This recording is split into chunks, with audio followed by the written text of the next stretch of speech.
Bonjour à tous, bonjour à toutes. Bienvenue à cette conférence. Je vais juste changer le présentateur pour partager mon écran.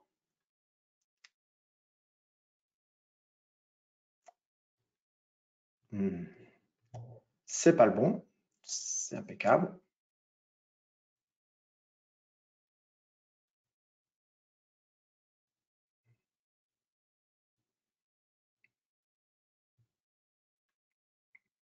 Voilà, je pense que tout le monde doit le voir. Bonjour à toutes, bonjour à tous, bienvenue à cette conférence. On tenait effectivement devant vous aujourd'hui à partager les dernières observations concernant le déploiement de SAP S4.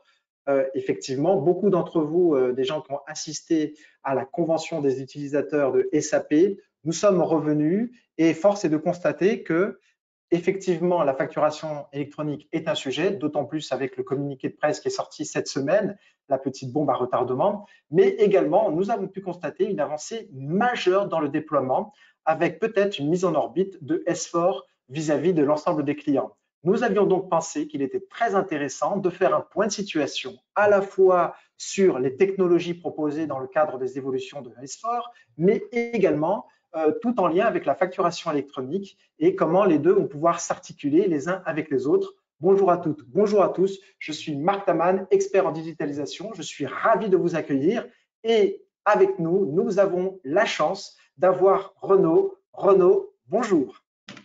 Bonjour Marc, bonjour tout le monde. Voilà, nous avons également, oh là là, pardon, j'ai fait juste un petit problème de petit micro, mais ça va. Voilà, on va revenir là-dessus. Impeccable. Voilà, juste un petit problème technique. Évidemment, à cause de la petite bombe qui est sortie de la communiqué de presse, je vous assure qu'on a fait cette conférence en préparation en courant, en sprint. Donc, s'il y a quelques petits ratés, nous en sommes désolés. Océane est également parmi nous, c'est la modératrice de cette conférence. Elle sera ravie de récupérer l'ensemble de vos questions. Nous avions une question au préalable qui était de savoir qui était déjà passé sur S4, qui était en cours de migration et qui effectivement n'est pas encore ou ne souhaite pas passer d'ici 2025 sur S4. On y reviendra dans la présentation. Nous avons 45 minutes à passer ensemble et je vous souhaite un bon décollage. Alors, pour commencer, effectivement, Syntrax, c'est une société, je reviendrai un petit peu à la fin, vous nous connaissez la plupart des gens qui participent à cette convention, mais par contre, nous avons fait appel à Renaud Alves. Et pourquoi Renaud Alves? Car il a une expérience, nous avons partagé plusieurs projets effectivement depuis quelques années, et il a une compétence et une expertise sur SAP qui est quand même assez particulière en France. Renaud, rebonjour. Est-ce que tu peux te présenter un petit peu à l'audience? Oui, tout à fait. Bonjour. Bon, tu as déjà un peu inscrit visiblement qui je suis. Donc, je suis un consultant. Alors, à la base, je viens du monde de l'EDI d'abord, avant même de faire du SAP. Ensuite, j'ai fait de l'EDI en milieu SAP, donc sur des sujets de supply chain, mais aussi beaucoup sur des sujets de facturation. Donc, je travaille sur les sujets de facture ou de dématérialisation de facture depuis déjà longtemps. Et donc, depuis quelques petites années, sur tous ces sujets de facture électronique, e-invoicing, au niveau international. Donc, j'ai ma petite structure qui est jeune, mais voilà, qui demande qu'à grandir. Et nous sommes tous donc des consultants SAP, pour la plupart plutôt SD, et nous montons en compétence sur la solution SAP pour la mise en conformité, donc DRC. On va en parler un petit peu plus tard. Voilà.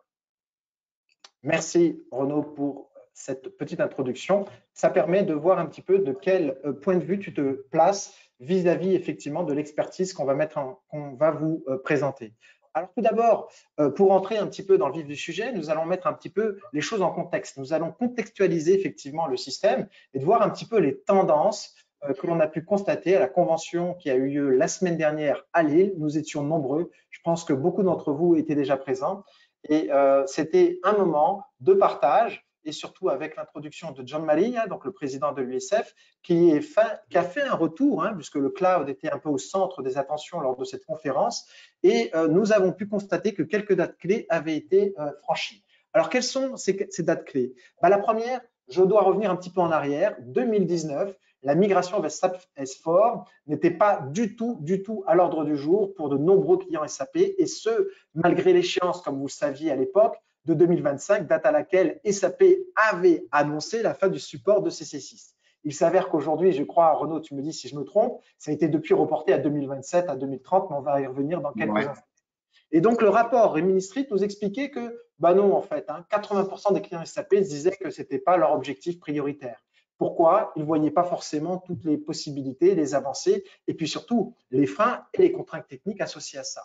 2021, ça a été le début du programme. Donc SAP a revu un petit peu sa copie, et ça a été le début du programme RISE, que vous connaissez, avec une fin du support annoncée donc à minima 2027, au plus tard 2030, moyennant un support étendu. Vous le savez tous. Bon, bien sûr, il y aura des possibilités pour vous de contourner un petit peu tout ça, mais ce n'est pas le thème du jour.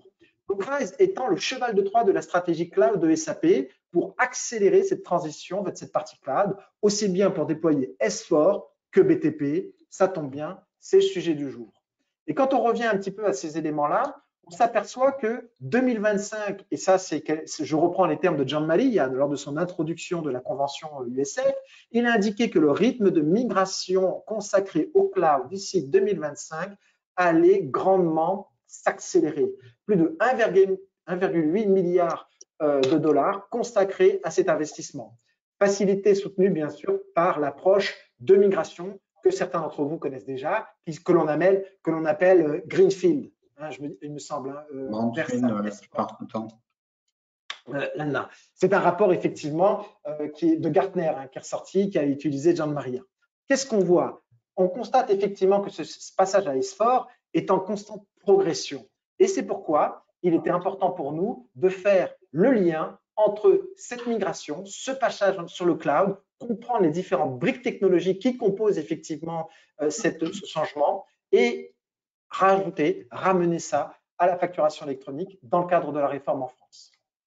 Alors, la première chose, peut-être du coup, je vais laisser la parole maintenant à Renaud, qui va un petit peu nous expliquer effectivement comment va-t-on bouger, comment va-t-on aller vers BTP et quelles sont peut-être les différentes briques qui la composent. Effectivement, donc dans cette approche-là que tu viens de mentionner, alors effectivement, on parle beaucoup de S4, migration vers S4. Donc là, on fait un focus sur la partie ERP, mais on sait très bien que l'univers, l'écosystème SAP, c'est pas que le ERP, S4. Et d'ailleurs, donc la plus grande nouveauté, si je puis dire, qui arrive, ou le plus gros changement pour les utilisateurs SAP, c'est plutôt l'apparition de cette SAP BTP, Business Technology Platform, qui va être un peu l'élément central du modèle ou de l'univers SAP de demain, qui va être vraiment la plateforme autour de laquelle vont graviter toutes les applications métiers, plus tout le reste, on va le voir un petit peu après. Donc, on voulait effectivement mettre ça en évidence. On parle beaucoup S4, donc de migration. Tu viens d'en parler, des entreprises, à quel rythme elles vont migrer, la fin du support de CC. Mais le gros changement pour les entreprises, ça va être l'arrivée et l'utilisation, puisqu'ils seront dans le modèle de demain obligés de passer par cette nouvelle brique technologique, donc la Business Technology Platform, puisque SAP l'introduit en parlant d'entreprise intelligente. Donc, on va voir après pourquoi on parle de cette notion. Je crois que c'est la slide d'après. Tu peux passer, Marc. C'est effectivement… Est-ce que ça signifie que les entreprises n'étaient pas intelligentes précédemment? Je ne veux pas soulever le sujet. Non, mais je vais expliquer pourquoi. Qu'est-ce qu'ils entendent par entreprise intelligente? Donc, ils entendent… Exactement, c'est ce que j'allais te dire. Qu'est-ce qu'on entend? Voilà. C'était d'où ma transition. Exactement. Donc, entreprise, c'est pas qu'elles n'étaient pas intelligentes avant, mais c'est qu'elles vont l'être mieux avec les bons outils. Et là, le mot important, c'est intégrer. C'est-à-dire, cette plateforme va permettre d'intégrer donc toutes les applications métiers. Ce sont les couches du haut avec les applications historiques que l'on connaît, et notamment donc l'ERP.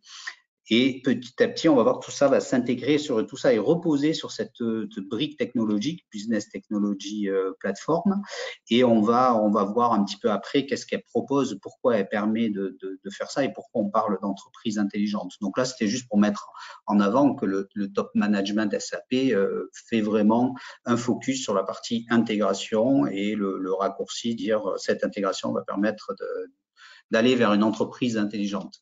Donc là, c'était pour spécifier, pour définir un petit peu qu'est-ce qu'une entreprise intégrée, parce que c'est un mot qu'on utilise beaucoup, mais qu'est-ce que ça signifie exactement? Ça signifie par rapport au modèle d'avant ou qui reste encore valable aujourd'hui dans pas mal d'entreprises où on a beaucoup d'applications, alors pas que des applications d'ailleurs, on a aujourd'hui des différents appareils, des clouds, des réseaux, de la donnée, et on a tout ça qui doit être connecté. Et on sait que connecter tout ce monde-là, c'est pas chose facile. C'est des choses, c'est-à-dire qu'on monte des interfaces, ça veut dire qu'on doit monitorer, c'est-à-dire que de temps en temps il y a des failles. Et donc en fait l'intégration, elle répond à cette situation complexe. Donc si on doit la définir, c'est le dernier paragraphe que j'ai mis là. Donc l'intégration d'une entreprise, en fait, utilise des technologies et des méthodologies en vue d'une connexion étroite. Donc ça permet à toutes ces applications d'être un peu regroupées au même endroit. Donc, sur cette brique technologique, donc, qui va permettre de connecter, comme je disais, des applications, des données, du cloud, de l'API, des processus, des appareils. Donc, c'est une sorte de fusion un peu de tous ces outils-là sous une même plateforme. Et donc, ça permet de minimiser les efforts, de faciliter l'interconnexion entre tous ces systèmes et d'avoir un modèle de gouvernance unique. Et donc souvent, c'est représenté. Pardon? Au burger de la mort, c'est ça? Voilà, le burger, souvent, c'est représenté voilà, chez SAP par le burger qui va arriver. Alors, c'est un peu ce qu'on a vu tout à l'heure, mais on part du haut du burger vers le bas où on a effectivement donc ce qu'on appelle le business network, donc tous les partenaires qui sont connectés pour faire du business. Ensuite, on va avoir les applications que l'on utilise. Et tout ceci repose en fait sur cette brique technologique, la Business Technology Platform, où alors après on va le voir dans le détail dans les slides suivants, mais on a détaillé un petit peu tout ce qu'il y avait, toutes les applications qu'on pouvait retrouver, ou en tout cas qui sont connectées sur cette plateforme technologique. Donc c'est la partie du bas.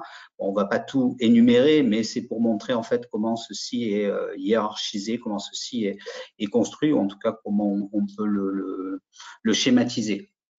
Comment tout ça s'articule, effectivement. Ouais.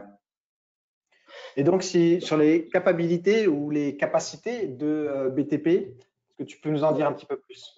Exactement. Donc, cette BTP, elle a un peu ces trois principales briques. La première, on en a un peu parlé, c'est l'intégration, donc la capacité à toutes ces applications de se connecter de manière assez facile, sans des montages d'interfaces ou de systèmes intermédiaires comme des middleware ou des choses comme ça. Donc, une facilité de communication.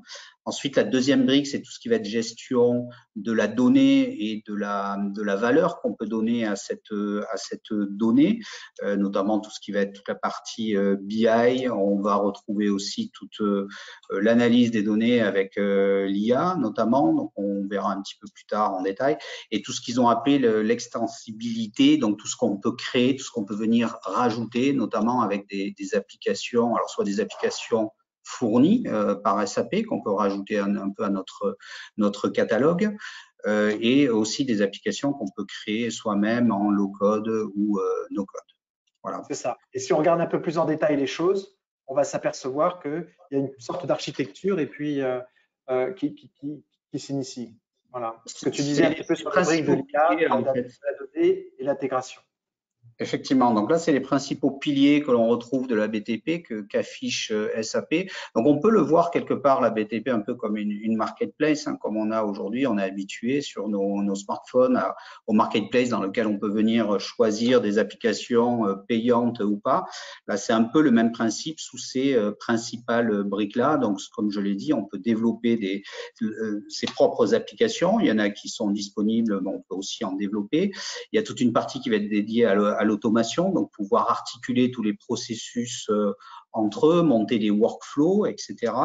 Toute la partie intégration, donc là qui est très importante, c'est comment on intègre, comment on fait dialoguer toutes ces différentes applications, donc avec notamment la Integration Suite que SAP met beaucoup en avant et qui brique essentielle. Pardon ? C'est une brique essentielle effectivement de de la Oui, c'est stratégie une par brique rapport à ça. essentielle parce qu'elle va remplacer dans beaucoup de cas du middleware qu'on retrouve beaucoup dans le paysage des entreprises aujourd'hui. Donc ça, en gros, ça va être un peu le middleware natif SAP. Ensuite, on va retrouver, comme je disais tout à l'heure, toute la donnée et toute la partie analyse des données avec la partie BI et finalement l'IA qui en fait est présente un peu partout, mais elle est présente partout au travers de la BTP en fait.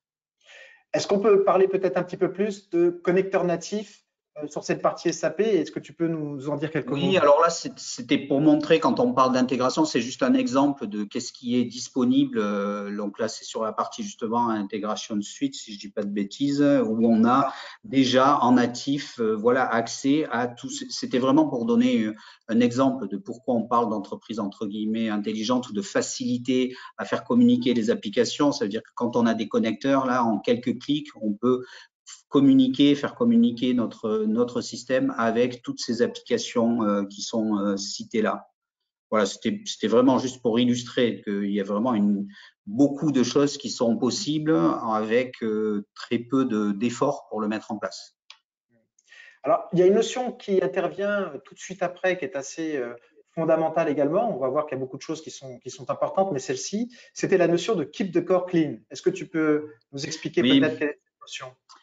ouais, je voulais l'illustrer parce que c'est une chose que pousse beaucoup SAP aujourd'hui et notamment donc la BTP va servir à cette partie, ce qu'on appelle le Keep Core Clean, puisque le modèle de demain que vise SAP et c'est pour ça aussi qu'on parle d'entreprise intelligente, c'est que sur la gauche on aura nos applications métiers et notamment l'ERP dans lequel on va essayer de garder la version core, c'est-à-dire la version standard du système, dans lequel on pourra quand même venir faire ce qu'on appelle ils l'ont appelé là de l'extensibility, mais donc ça va être toute notre partie un peu spécifique, mais qu'on va faire en respectant les best practices SAP, c'est-à-dire en mettant ce code spécifique au bon endroit. Pourquoi? Parce que si on en met un peu partout, mais bien entendu, quand on fait des migrations, et c'est ce que vivent les entreprises aujourd'hui, de passer de CC à S4HANA, ben c'est quand même compliqué quand on a introduit beaucoup de spécifiques de manière historique depuis pas mal d'années.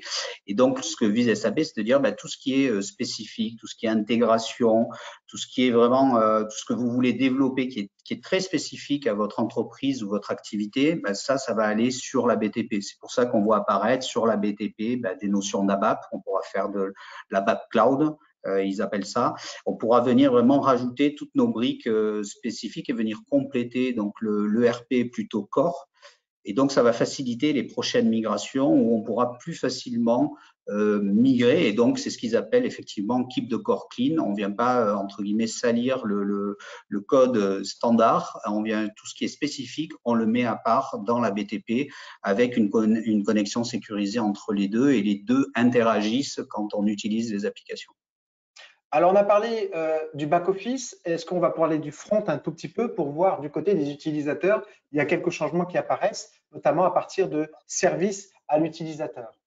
C'est ça, Oui, hein? là, en fait, ce que je voulais illustrer, c'est qu'on parle aussi que quelque part, l'utilisateur aussi va changer et va s'habituer puisqu'on lui met à disposition toutes ces choses. Donc, aujourd'hui, traditionnellement, on a plutôt le métier, les utilisateurs métiers d'un côté et l'IT de l'autre.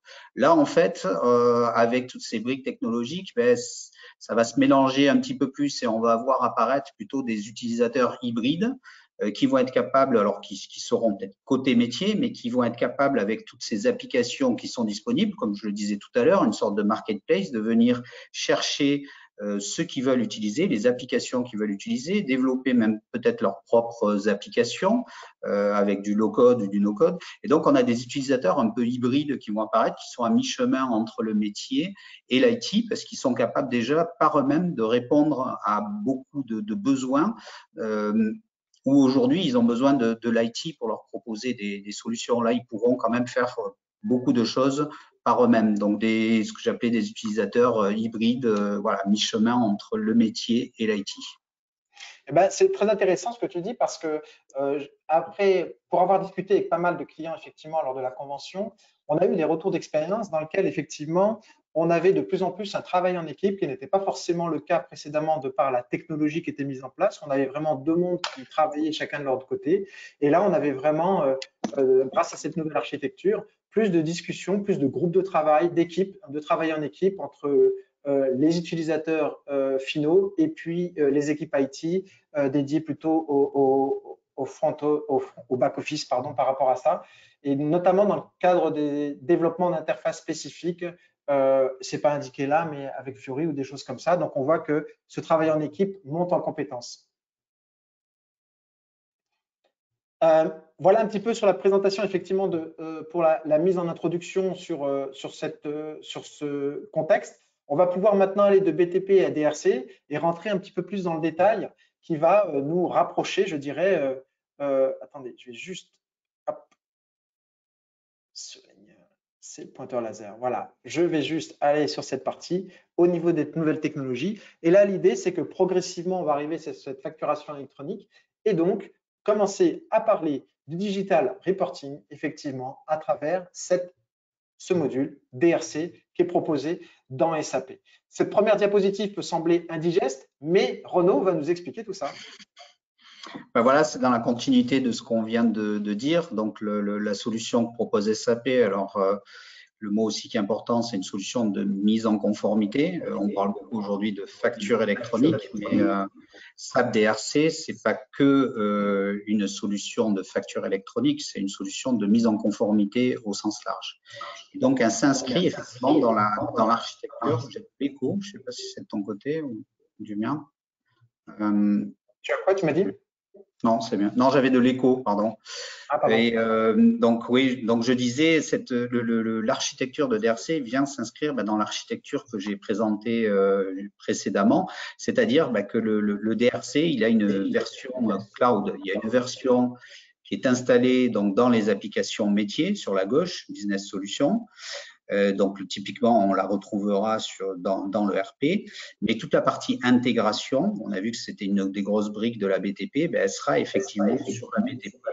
Et donc, DRC sera un service de SAP.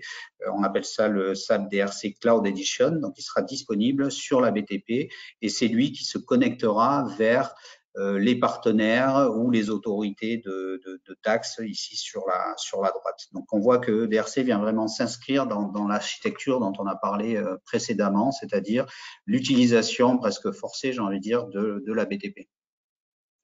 Alors, cette mise en conformité, elle est mondiale, elle n'est pas effectivement uniquement française, avec une interface que l'on voit dessinée sur Fiori, hein, bien entendu. Donc, oui. Si on est sur du SAP Guide traditionnel, on n'a pas tout à fait la même interface, mais l'idée est là. Hein. Exactement. Bon, là, c'était un peu pour définir. Alors, j'ai commencé à le dire. Qu'est-ce que c'était que SAP DRC et qu'est-ce que ça faisait? Donc, comme je disais tout à l'heure, le mot important, c'est mise en conformité. Comme tu l'as dit, au niveau international, il se passe beaucoup de choses. En France, on parle de facture électronique. D'une manière générale, on parle de invoicing, mais pas que. Dans les grandes entreprises, ces sujets-là sont souvent des programmes qui s'appellent plutôt du e-compliance, donc de la mise en conformité électronique, parce qu'on ne retrouve pas que de la facture en Roumanie. Ils font du e-transport. Plus tard, on va parler de e-audit. On va se faire donc auditer de manière électronique. On parle de transactions, de contrôle de transactions en continu. Donc, c'est important de définir que DRC, quel est son périmètre. Le périmètre, c'est pas que la facture électronique, c'est vraiment la mise en conformité au sens large. Sous-entendu, il y a une mise en conformité légale dans un pays, ça passera par cette solution au niveau de SAP. Donc, c'est vraiment les mots forts, conformité, automatiser et minimiser les risques, puisqu'on considère qu'avec SAP DRC, on sera en conformité avec les lois des différents pays. Et si on regarde donc, du coup à notre niveau, à notre échelle, c'est-à-dire au niveau domestique de la France, c'est le type d'architecture auquel on va être confronté. Voilà, alors même là, c'est même un petit peu plus que la France. Alors là, par rapport à la slide précédente de l'architecture, on fait un focus sur le RP. Donc, comment DRC, quelle est l'architecture de DRC sur le RP? Donc, partie gauche, toujours, les applications métiers et là, donc, le RP, que ce soit ANA Cloud, ANA ou ECC. Et les différentes versions, puisque c'est une solution globale pour des nécessités locales. On voit que sur la gauche, on a des version nationale. Donc, la version nationale France, qui est aujourd'hui alors déjà développée, elle était en phase de pilote. Alors avec les derniers changements, il y aura peut-être des choses qui probablement qui seront revues par SAP, notamment leur positionnement. pour ça qu'on a gardé les slides au niveau de l'architecture et de la manière d'aborder le sujet. Ça sera toujours la même chose. Après, c'est quelles décisions ils vont prendre par rapport au fait qu'ils étaient OD et qu'a priori les OD sortent un petit peu du jeu. Mais je pense pas que Il y ce avait un soit… raccordement PPF effectivement sur cette partie-là. Aujourd'hui, suite au communiqué de presse, on s'aperçoit qu'il y a peut-être une évolution. On va avoir plus d'informations. Déjà ce soir, moi-même, je participe à un groupe de travail qui va nous en dire un petit peu plus. Et puis, je rappelle que les prochaines spécifications techniques seront publiées entre le 15 et le 20 novembre. Donc, on aura beaucoup plus les idées claires à ce moment-là. Et chaque ERP, en particulier SAP, pourra définir sa stratégie en conséquence. Exactement, c'est pour ça que sur la droite, on voit, donc juste pour terminer, donc sur la gauche, on a la partie intégrée dans l'ERP, donc les versions nationales, c'est ce que livre SAP, donc on livre d'abord DRC, la solution, et ensuite, au fur et à mesure des différents besoins, des différentes obligations dans les différents pays, il livre des versions nationales qu'on vient installer, qu'on vient donc superposer suivant les besoins que l'on a, suivant les pays dans lesquels l'entreprise est présente. Et donc, cette partie de gauche communique avec la partie DRC Cloud Edition qui se trouve sur la BTP et qui fait en gros la partie communication, donc ce qu'on appelle au sens large l'intégration, donc la communication vers les administrations fiscales, la soumission des messages, la gestion donc des API, se fait tout au niveau du cloud. Mais on voit effectivement sur la droite, alors on avait marqué administration fiscale, PPF, mais on a aussi échange via des réseaux externes en bas. Et donc, voilà, aujourd'hui, DRC communique déjà sur le réseau PayPal, donc c'est un access point PayPal. Donc, c'est peut-être par ce biais-là, demain, qu'ils vont répondre aux récents changements pour la France, quoi. Si je peux me permettre juste une petite remarque, ils utilisent un access point PayPal, ils ne sont pas en eux-mêmes access point PayPal, mais le fait est qu'ils peuvent du coup s'ouvrir et communiquer à travers ce réseau de manière standardisée et simplifiée par rapport à cette partie. Regardons peut-être plus en détail du coup le flux France. Si on rentre un petit peu, on ouvre le capot et on va regarder un petit peu plus en détail, si tu le veux bien, Oui. Donc Renaud, voilà, avec cet exemple effectivement du flux France. Et exactement, qu'est-ce c'est qui l'exemple. va manquer et qu'est-ce qui va peut-être être disponible? Exactement, donc c'était pour illustrer, alors on va pas rentrer dans les détails, mais donc on a le flux sortant en haut en bleu et le flux entrant en gris en bas. Donc en haut, les factures clients, j'envoie mes factures. Donc en gros, on travaille dans l'ERP au départ, on enregistre la facture, donc tel qu'on le connaît de manière traditionnelle aujourd'hui dans l'ERP. Et ils ont introduit une notion, enfin qui existait déjà depuis un petit moment, mais de e-document, de documents électroniques. Donc dès qu'on va créer un document qui est destiné à être diffusé de manière électronique. Donc, il y aura la création de e-documents qu'on pourrait, voilà, en comparativement à ce qu'on connaît plus, c'est l'IDOC, Intermediate ou Interface Document. Là, c'est un document électronique et c'est lui qui va porter donc le XML qui va être généré donc au format attendu par l'État. Et ensuite, la dernière autorisation et chiffrement, c'est la partie qui est faite sur DRC Cloud Edition, donc qui est l'application à laquelle on souscrit au final sur la marketplace BTP. Et c'est là où c'est le service payant de DRC qui se trouve à ce niveau. Et donc, ça va envoyer à partir de là les différents XML générés vers, donc, bon, là, on a mis, c'est toujours le PPF, mais ce sera peut-être un peu différent demain à voir, mais en tout cas, le principe restera le même. Et en sens inverse, l'inverse, c'est-à-dire DRC vient récupérer là où elles seront disponibles les factures du client. Elle les rapatrie dans l'ERP, elle télécharge donc la facture fournisseur. La création, puisque ça passe toujours, c'est toujours porté par cette notion de document électronique. Et après, qu'est-ce qui se passe après? Elle les met à disposition parce que DRC, c'est une solution de mise en conformité, mais c'est pas une solution de comptabilisation de factures fournisseurs. Donc, quand je dis mise à disposition, ça veut dire qu'elles sont là, elles sont disponibles. La solution à télécharger, c'est ce qui est demandé par la loi, vous récupérez vos factures. Après, libre à l'utilisateur, à l'entreprise de définir comment elle les comptabilise. Donc, soit à la main, soit via une application qu'ils ont déjà ou une application dont ils vont s'équiper au moment du projet. Ça peut être le bon moment aussi de le faire. Mais voilà, fallait éclaircir le fait que DRC ne fait pas de comptabilisation. Il télécharge les factures disponibles et le service s'arrête là. C'est ça, tout ce qui est réconciliation doit être fait par une application tierce ou manuellement, le cas échéant. Et ça ne change pas par rapport aux solutions. Je vois que dans l'audience, il y a des clients qui utilisent notre solution. Et voilà, ça ne fera de votre côté aucun changement par rapport à l'utilisation effectivement de l'application. Alors, ce que tu viens de dire est très intéressant parce que ça nous amène à regarder et un petit peu discuter sur les alternatives possibles. Alors, quand on parle d'alternatives, c'est pas forcément, c'est aussi en complémentarité de DRC. À quoi on peut s'attendre? Et on va essayer donc de rentrer un petit peu plus dans le détail de cette, si j'arrive, voilà, à retirer mon pointeur, de rentrer un petit peu plus sur les alternatives possibles. Alors, quand on parle d'alternatives, Renaud, tu me dis si je me trompe, mais en fait, de quel point de vue on se place? Ça dépend du point de vue avec lequel on se place. Donc, la facturation électronique, par définition, aujourd'hui, est une convergence d'acteurs, je dirais également de profils, de solutions technologiques. Et commençons par parler de profils de solutions. Et les profils de solutions, on voit déjà qu'il y en a 5 qui ont été positionnés sur cette diapositive et on pourrait éventuellement en avoir d'autres, hein, bien entendu. Ce n'est pas limité, forcément. Mais ce sont les 5 principales, je dirais. Elles offrent chacune à leur niveau une hauteur de vue pour comprendre comment la combinaison de ces produits, de ces fonctionnalités vont offrir in fine à l'entreprise utilisatrice une solution.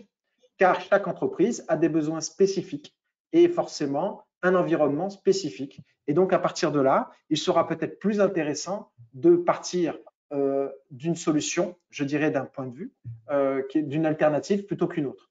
Parmi ces solutions, on peut constater, et c'est aussi une des facettes de Renaud qui pourra nous en dire un petit peu plus, les solutions EDI, qui sont dans l'échange effectivement de formats EDI qui existent. C'est d'ailleurs principalement pour elles qui, au départ, nous avions fait et réfléchi en fait à ce schéma en Y dans le cadre de la facturation en France. Des solutions de conformité fiscale. Alors, vous connaissez la plupart de ces acteurs. On peut nommer Sovos, on peut nommer Avalara, EDI, il y a ICD International, il y en a plein d'autres. Hein. Il y a Ténor, il y a plein d'autres solutions. Oui, peut-être toi, tu as un peu plus d'informations Moi, je là-dessus. disais Pagero parce qu'ils sont aussi très présents, mais tout ce qu'ils font du tax advisory, effectivement. Quel oubli de ma part. Et donc, effectivement, après, il y a des solutions de comptabilité. Donc, ces solutions sont là pour apporter effectivement toute la partie manquante éventuellement, mais elles partent effectivement de la comptabilité. Après, se pose la question, qu'est-ce qu'on fait dans le RP, qu'est-ce qu'on fait dans la solution comptable? Est-ce qu'elles ne vont pas, in fine, se marcher sur les pieds? Libre à chaque entreprise de définir effectivement la limite, le seuil qui va permettre de garder l'ensemble des actions dans le RP et d'automatiser toute cette synchronisation avec les données et puis d'utiliser une solution tierce. Et ensuite, nous avons des solutions de dématérialisation dont nous faisons partie effectivement, pardon, dont nous faisons partie. Et nous, notre travail, c'était de la tuyauterie jusqu'à les solutions GED qui sont en capacité effectivement de proposer de l'archivage électronique à valeur probante le cas échéant. Et la dernière partie, c'est les solutions intégrées. Mais dans les solutions intégrées, il y en a très peu. Oui, il y en a peu et il faut voir parce que tout le monde dit qu'ils sont intégrés à SAP, mais en fait, toujours pareil, c'est ce que j'ai expliqué tout à l'heure, quelle définition on donne à intégrer. À partir du moment où vous connectez à SAP, on peut considérer que vous êtes intégré. On parle souvent de connecteurs, même si on se connecte de manière traditionnelle. Alors, je pense que là, j'aurais pu illustrer une nouvelle famille parce que j'ai mis les add-ons SAP. Alors, les add-ons SAP, c'est plutôt ceux qui vont compléter la solution DRC. Typiquement, on a vu tout à l'heure, je disais, DRC, il télécharge, il met à disposition. Qu'est-ce qui se passe après? Donc, la plupart des entreprises, qui ont des solutions intégrées de comptabilisation de factures fournisseurs, c'est souvent une de ces deux solutions, donc SAP Vim, qui est édité par OpenText, et il y a aussi la solution d'Arisoft. OpenText, il doit y en avoir dans l'audience. D'accord, ben voilà. Donc ça, ils viennent plutôt, je dirais, compléter la solution. Ce sont des solutions de comptabilisation fournisseur. Donc il faut aussi la partie j'envoie mes factures et je réceptionne, si on prend le flux entrant ici, mes factures fournisseurs. Donc là, elles vont venir compléter. DRC, on l'a vu tout à l'heure, ne fera pas la partie comptabilisation. Donc si vous voulez l'automatiser, cette partie-là, il faudra se diriger vers ce type de solution. Et ensuite, en face. Donc, on pourra retrouver des solutions qui, elles, sont connectées à SAP. Donc, elles sont pas… Alors, c'est là où quelle définition on donne au mot intégré, mais à partir du moment où elles se connectent, on pourra dire qu'elles sont intégrées, mais elles ne sont pas présentes dans le RP. C'est-à-dire vous avez des interfaces à monter pour que ces applications-là puissent dialoguer avec votre RP. Une famille importante que j'aurais pu mettre là, parce qu'on a beaucoup parlé de BTP, et je pense que ça aurait valu le coup de faire apparaître des applications qui sont intégrées. Pourquoi? Parce qu'elles sont dans la BTP. On a de nouvelles solutions, donc du coup elles sont nouvelles, puisque la BTP c'est relativement nouveau, mais on a des acteurs qui se sont positionnés et qui ont dit, OK, moi, je veux m'intégrer à SAP. Donc, puisqu'il y a une brique technologique de disponible, mon application, je vais la développer dans la BTP. Donc, on a quelques acteurs comme ça qui sont venus se positionner et qui offrent des solutions dans la BTP. Donc, celles-ci, on pourra dire qu'elles sont quand même intégrées à SAP puisqu'il pourra y avoir une communication en natif, si je puis dire, entre l'ERP et la BTP. Donc, elles sont déjà un petit peu plus intégrées que celles qui sont, entre guillemets, simplement connectées via des interfaces, mais qui restent des applications externes. Effectivement, et l'USF a été un des endroits clés pour garder effectivement et avoir resté à la pointe de la technologie. C'est pour ça que nous, chez Simtrax, nous avons initié déjà des réflexions autour de cette intégration et de voir de quelle manière nos solutions pourraient s'interfacer, être intégrées directement à BTP ou pas, et d'être en capacité justement d'offrir des services complémentaires si toutefois le besoin s'en fait sortir et si toutefois notre expertise aussi répondra de manière positive à cette demande. Est-ce que, donc du coup, effectivement, dans la partie, je reviendrai un petit peu parce que je vais faire un petit focus effectivement sur notre applicatif, mais là, regardons peut-être effectivement un acteur qui est assez connu en fait au sein du système. Qu'est-ce que tu voulais dire par rapport à cette Non, diapositive? je voulais juste montrer ce qui est intéressant, c'est que voilà, on parle souvent d'intégrer, mais là on voit bien que l'application Your Company, il est en rouge, il est au milieu, mais en fait on a l'Esquire Platform. Alors ils l'ont schématisé comme ça, mais enfin faut pas se leurrer, ce sont des interfaces qui sont montées. Donc quand on dit intégrer, voilà à quel point c'est intégré. On aura quand même des interfaces, on va en parler plus tard. Les interfaces c'est bien, mais ça complexifie une architecture. Donc, voilà. C'est là où je veux dire attention, c'est juste mettre un point d'attention au mot intégré. Tout le monde l'utilise voilà, sous toutes ses formes, mais attention, intégrer et connecter ou interfacer, c'est quand même pas du tout la même chose, notamment quand on doit le maintenir. Tout à fait. Et c'est vrai que certains utilisent en fait des storytelling, on l'a vu sur le PDP-OD, mais il y a aussi de la communication marketing qui est réalisée. Faire attention effectivement au niveau de la communication, de voir ce qui se cache un petit peu derrière le vernis pour bien comprendre comment s'articulent ces différentes solutions. Et nous, chez Simtrax, alors par rapport à ce que vient de dire Renaud, on a décidé effectivement dans un premier temps de faire une solution externe connectée à SAP avec toutes les capacités d'interfaçage avec en bidirectionnel avec SAP, c'est-à-dire en lecture et en écriture directement sur cette partie SAP, et donc être en capacité à la fois à travers une seule plateforme de réceptionner les flux clients-acheteurs, de diffuser vers le flux client-acheteur et bien sûr de réceptionner les flux fournisseurs. Alors, je rajouterai juste un point par rapport à ce qu'a indiqué tout à l'heure au niveau des applications intégrées, c'est-à-dire que là, vous les retrouvez dans le SAP-GUI ou le Fiori, si effectivement vous avez commencé à mettre en place avec une interface un peu plus spécifique. Mais là, Compléo va permettre d'avoir une interface externalisée. Donc là, c'est ce qu'indiqué. Mais par contre, on est en train effectivement de développer des choses qui vont nous permettre peut-être que lorsqu'on va cliquer sur la facture, par exemple, ou sur la commande, ouvrir directement l'application SAP et ça pourra compléter, puisque c'est ce que déjà, quand on a une solution intégrée, c'est un petit peu comme ça que ça se passe, on est directement dans SAP. Et c'est vrai que des solutions comme les nôtres sont intéressantes aussi si on a un système d'information hétérogène et qu'on a une diversité au niveau des versions de SAP. Car on ne l'a peut-être pas dit en introduction, mais Renaud, tu vas me le confirmer, il faut quand même déjà être EHP8, ce serait déjà plus intéressant pour passer sur la partie S4HANA. Et donc, on a vu, tout le monde est en train d'aller vers S4HANA, mais tout le monde n'a pas encore fait le pas à 100%, ce qui signifie qu'on peut avoir un environnement hétérogène et là, des capacités avec des solutions tierces un petit peu de cette manière vont avoir toute leur valeur ajoutée. Donc, dans cette partie de mise en conformité, le troisième point que je voulais rajouter par rapport à la partie qu'on a indiquée en termes de mise en conformité sur DRC, c'est toute la réception email. Une réception email n'est pas une mise en conformité. n'est-ce pas Renaud? Tu me dis si je me trompe en disant Oui, ça. bien Mais sûr. on reçoit par email et donc c'est pour ça que toute l'intelligence artificielle ou les anciennes versions avec des OCR type Vim ou Coface que l'on a pu constater, ce sont des solutions qui vont digitaliser ce document pour ensuite l'exploiter et après le diffuser, l'intégrer, le partager. Donc on a toute cette partie-là au niveau d'ici. Alors nous sommes déjà Access Point PayPal effectivement, donc nous avons le raccordement email, le raccordement des plateformes, donc on aurait pu mettre directement PPF aujourd'hui, mais on voit bien que demain ça risque d'être un tout petit peu différent. Et nous sommes en cours, effectivement, d'intégration de la fonctionnalité PDP dans le cadre de la France pour tout ça expliquer une mise en conformité totale. Alors, ça signifie quoi? Ça signifie que par rapport au traitement des factures fournisseurs, je vais aller très vite là-dessus, c'est-à-dire qu'on va rajouter tout ce qu'a indiqué tout à l'heure, notamment dans la réception des factures, toutes ces comptabilisations, on va dire, hein, pour pouvoir réceptionner, valider, intégrer, réconcilier l'ensemble de vos factures, soit à travers des bons de commande dans SAP, mais pas uniquement. Ça peut être aussi effectivement des dates de livraison, ça peut être un certain nombre de points.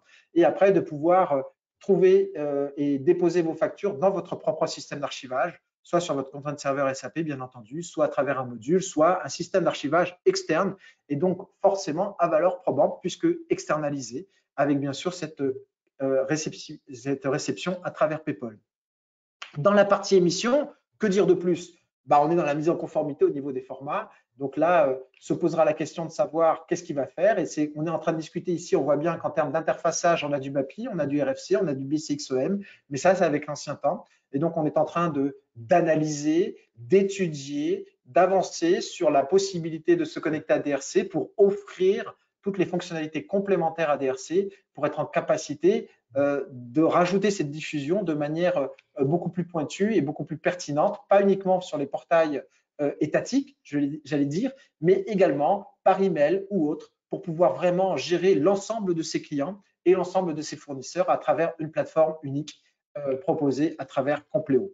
Voilà, ça c'était un petit peu les points d'explication au niveau de ces solutions externes. Donc l'interopérabilité, ce sont des points extrêmement importants. La traçabilité, bien sûr, que tout ça puisse communiquer les uns avec les autres, qu'une information qui arrive de l'extérieur puisse être synchronisée avec SAP, qu'elle puisse être synchronisée avec l'annuaire, qu'elle puisse être synchronisée avec l'annuaire PayPal. Donc on voit bien que toute cette traçabilité a son importance. Derrière, la mise en conformité, elle est essentielle. DRC nous aide. Alors bien sûr, comme l'a un tout petit peu indiqué tout à l'heure Renaud, ce sont des coûts supplémentaires dans le cadre de votre programme RISE, bien entendu. Et donc, il va falloir articuler et puis voir un petit peu comment vous allez dispatcher, on va dire, les coûts associés à cette mise en conformité. Et puis, au niveau de l'intégration SAP, c'est quand même quelque chose de très important. Alors, pour terminer, Renaud, sauf si tu avais un point Non, un point important que tu as cité tout à l'heure, c'est effectivement le caractère hétérogène hein, des paysages, des SI dans les entreprises. Tu parlais de différentes versions de l'ERP, mais tu as aussi, enfin, dans beaucoup d'entreprises, notamment, plus elles sont grandes, plus elles sont hétérogènes, et tu n'as pas que du SAP, tu as aussi d'autres ERP qui peuvent être présents. Et je sais pas si on l'a bien mis en évidence quand on a parlé de la BTP, mais c'est de pouvoir justement pouvoir répondre à des systèmes hétérogènes qui vont pouvoir se connecter via la BTP. Et c'est le cas de DRC Cloud Edition qui est capable de traiter des fichiers de factures à provenance ou à destination de systèmes SAP ou non SAP. Voilà, ouais. faire un petit Précision très importante, merci Renaud, effectivement. Donc on voit bien que l'interopérabilité, qui est un terme extrêmement utilisé aujourd'hui dans le cadre de la facturation électronique, encore une réunion ce soir avec le FNFE dans le groupe de travail 153, on voit que cette terminologie est importante et bien sûr PayPal en est un des acteurs principaux, un acteur principal de ce changement. Alors avant de parler de ces points de vigilance, parlons peut-être de complexité. Et qui dit complexité dit monitoring. Est-ce que tu peux nous en dire un petit peu plus? Oui, voilà, on l'a dit tout à l'heure, quelle signification donner au terme intégré et qu'il fallait pas le confondre avec un système interfacé ou connecté. Donc là, c'est une petite slide dans laquelle je voulais mettre en évidence effectivement la complexité et de quoi on parle quand on dit intégré. Donc j'ai voulu comparer dans ce cadre DRC, donc une solution intégrée à l'ERP, versus une solution tierce, externe, qui elle serait interfacée. Donc, même si d'un point de vue marketing, on va dire intégrée, ben, elle est quand même interfacée puisqu'elle n'est pas dans le RP. On n'y accède pas via le RP. Donc, ce que je voulais mettre en évidence, c'est on voit tout de suite là, le nombre, il y a beaucoup moins de flèches et de transformations en haut qu'en bas. Quand on utilise DRC, globalement, on a deux interfaces. Alors, un mapping, on va dire, qui se situe dans le RP lui-même, puisque c'est lui qui produit les XML sur la gauche. Et donc, directement à partir des données de la table dans SAP. Donc, on peut considérer que ça, c'est un mapping. Le XML est généré et on l'envoie vers la plateforme de l'État ou un réseau ou des partenaires via deux interfaces, sachant que la première, elle est native, c'est l'interface de l'ERP vers la BTP, et la deuxième, donc, c'est la deuxième interface, donc les API qui sont envoyées vers l'extérieur. Alors que si on regarde un cas similaire en dessous vers une application tierce, sur un cas assez classique où on passe par la notion de IDOC, ben on peut considérer qu'on a un mapping, alors de la même façon si je décompose, mais en plus les systèmes qu'il y a au milieu type middleware, PDP, si on prend les acteurs de l'EDI par exemple, sont des gens qui souvent font des doubles transformations, on parle de demi-fus, on parle de format pivot, donc en fait tout ceci implique qu'il y a beaucoup de transformations, donc on arrive à pas mal d'interfaces au final et pas mal de transformations, ce qui du coup complexifie l'architecture de la solution dans sa globalité, et qui dit complexité dit plus difficile à maintenir, et pour les maintenir, il faut effectivement avoir du bon monitoring. Et sachant, si on fait un petit focus sur le monitoring, qu'avec DRC, le monitoring, il est dans le RP, avec une solution tierce, le monitoring, il est dans la solution tierce. Donc, on n'a pas un monitoring complet de bout en bout.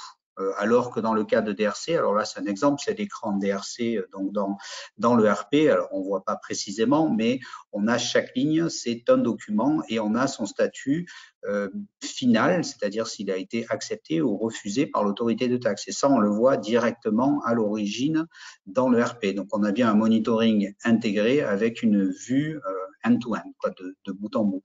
Et ça, bien entendu, si vous n'avez pas de solution intégrée à l'ERP, ben vous l'aurez pas, vous l'aurez qu'en partie. Et le reste du monitoring, ben, soit vous le montez vous-même, soit vous naviguez un peu à l'aveugle. Voilà. Alors, peut-être une petite remarque aussi par rapport à ce que tu viens de dire, c'est que effectivement, encore une fois, ce sont les mises en conformité. Donc, tout ce qui est envoi par email, bien sûr, n'est pas forcément géré à travers cet applicatif. On peut voir ici les différents pays. C'est pour ça que nous aussi, chez Simtrax, nous avons fait le choix technologique de ne pas travailler sur l'IDOC à partir de la facture, mais bien d'être allé chercher l'ensemble des informations directement dans SAP pour créer cette facture et avoir une interface en moins. Néanmoins, l'interface, bien sûr, est un petit peu similaire et va être externalisé par rapport à SAP avec évidemment la possibilité de éventuellement de cliquer pour obtenir la commande qui fait référence et non pas avoir à saisir les champs. Sinon, on fait beaucoup de copier-coller. On copie. Heureusement que dans notre application, c'est intégré, mais disons qu'on peut faire le copier-coller du numéro et à partir de là, d'obtenir automatiquement le document. Mais sur cette interface, effectivement, de mise en conformité, on peut avoir l'ensemble des flux. Après, tout une question de développement, puisque derrière, effectivement, tu me dis si je me trompe, mais quand on a la Hongrie, l'Italie, etc., on est obligé d'articuler tout ça. Donc, c'est de faciliter le travail de l'utilisateur, mais avec une grosse préparation, effectivement, en amont. C'est un cockpit centralisé où effectivement sur la gauche on retrouvera les différents pays puisqu'on a dit que c'était une couverture mondiale, mais sous le même principe, sous le même cockpit, sous le même outil de monitoring. Voilà, les key takeaway messages qu'on va essayer de vous indiquer, effectivement, ils sont au nombre de 4. Et d'abord, effectivement, c'est l'accompagnement, c'est-à-dire avec qui vous allez vous faire accompagner. Et par accompagnement, on l'entend à plusieurs niveaux. Parce que c'est vrai qu'il existe effectivement des sociétés, des auditeurs qui ne sont pas des conseillers de solutions et qui ont, notamment pour tout ce qui est cadrage fiscal, tu me dis Renaud si je me trompe, mais toi tu as plus d'expérience puisque tu as vraiment vécu ça en fait avec l'ensemble des entreprises. Et même nous, on le constate une fois qu'on sélectionne notre solution par ce type de cabinet, ils n'ont pas de connaissances véritablement technologiques au niveau des différentes solutions sur les impacts des applications. On l'a vu, ce qu'a mis en avant effectivement Renaud lors de cette présentation, de la complexité éventuellement, de l'interopérabilité entre toutes ces applications. Donc oui, effectivement, de se faire auditer par ce type de solution, mais ils vont simplement dire peut-être le nom. Alors on a vu Scare, on a vu Simtrax, On en a vu d'autres peut-être, mais là-dessus, l'accompagnement, il doit se faire à plusieurs niveaux.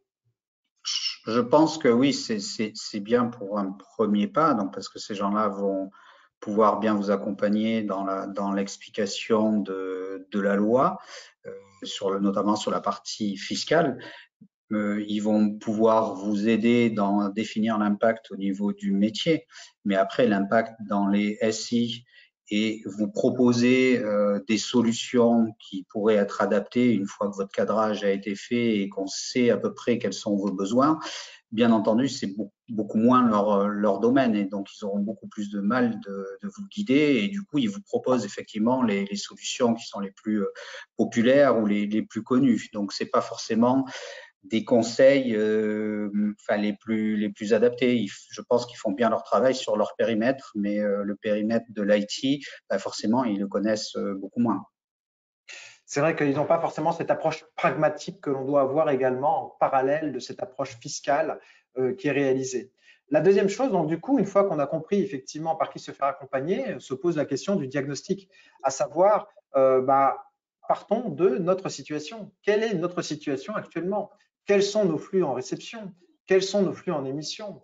Avec qui travaillons-nous? Est-ce qu'on travaille uniquement en local, en national? Alors souvent, les utilisateurs de SAP et les entreprises utilisatrices de SAP ont un environnement international avec effectivement une facturation à l'international. Est-ce qu'on est intracommunautaire? Est-ce qu'on est à l'extérieur? Ou aussi, on n'en a pas parlé forcément, mais est-ce qu'on a des intercos? Est-ce qu'on a une facturation intercompagnie, effectivement, qui est réalisée? Tout ce diagnostic doit être réalisé par votre organisation et vous faire accompagner, alors comme des sociétés par les nôtres, parce que là, on est en capacité de vous apporter ce diagnostic, mais aussi d'autres acteurs qui seront en capacité de vous faire. Et vous pouvez très bien mettre une task force de votre côté, une équipe de travail là-dessus, sur ces domaines qui tient compte du point de vue des comptables, du point de vue de l'ASI, d'autres points de vue fiscaux si nécessaire, et vous faire accompagner effectivement de cette partie-là. Et après, j'allais dire, Renaud, peut-être, on peut parler des impacts sur l'organisation et sur le système d'information.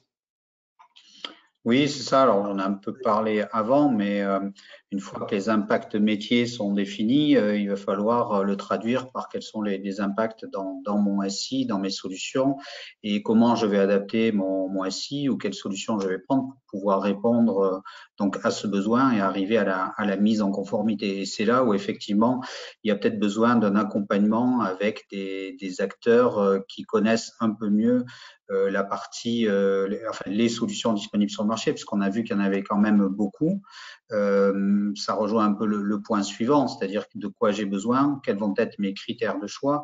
Et je ne vais pas forcément aller vers les plus connus. Il y a peut-être des applications qui, même si elles sont moins connues d'un point de vue marketing, correspondront mieux à mon besoin et vont mieux me servir finalement que d'autres applications. Mais pour ça, il faut avoir quand même une bonne connaissance des solutions disponibles sur le marché.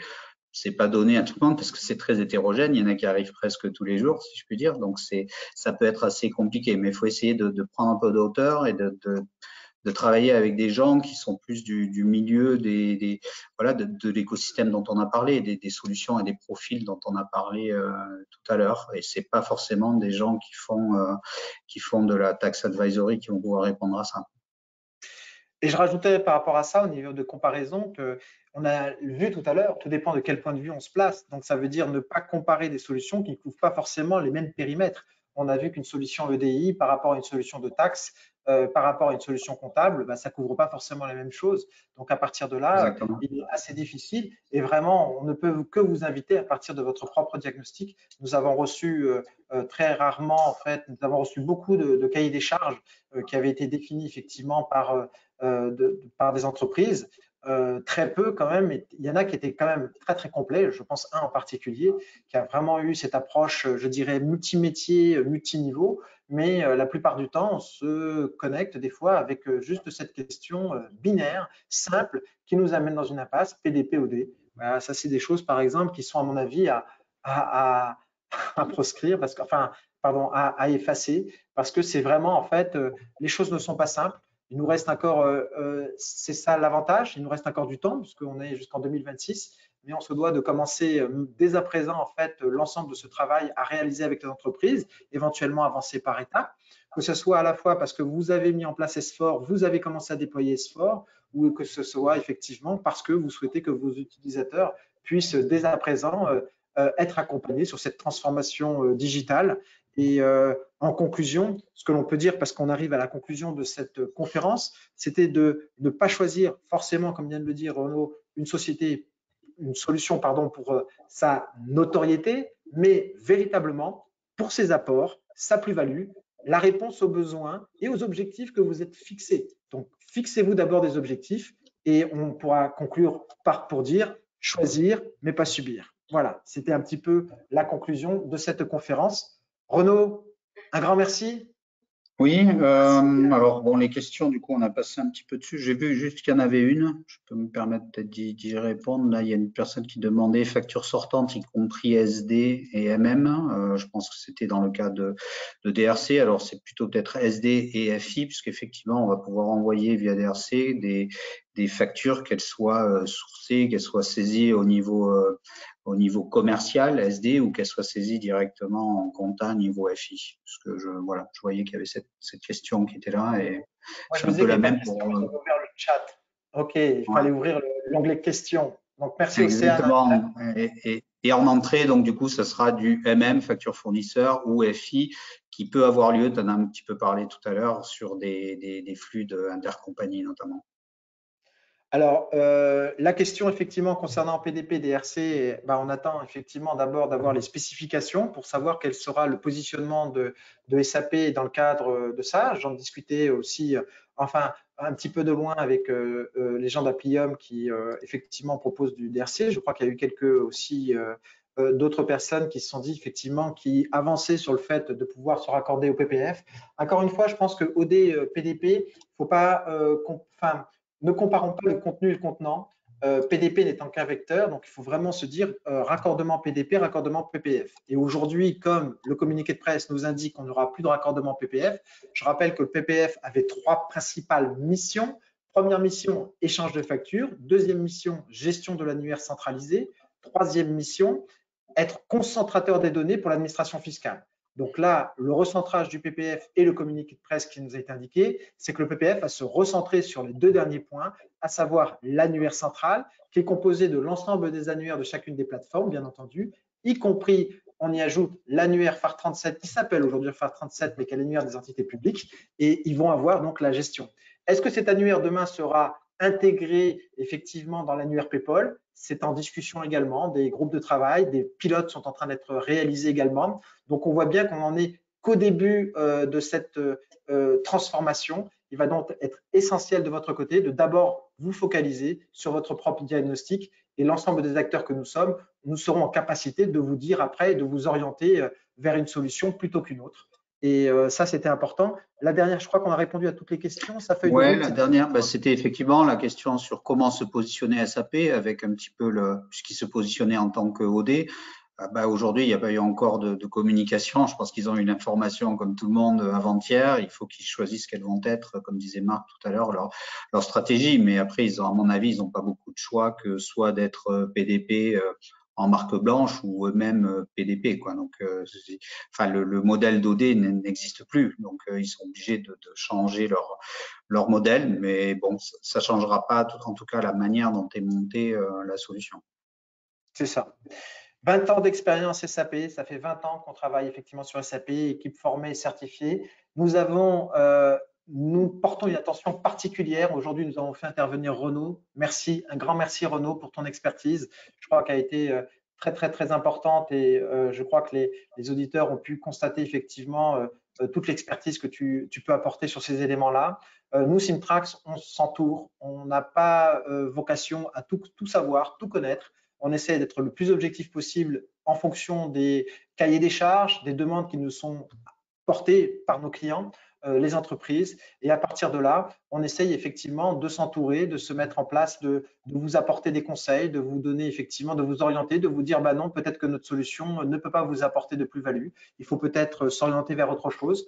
En tout cas, nous allons dans les mois à venir réalisé beaucoup pas de formation, mais de points sur cette facturation électronique, de sortes de podcasts qui seront publiés de 30 minutes avec des sujets bien particuliers qui seront traités au fur et à mesure.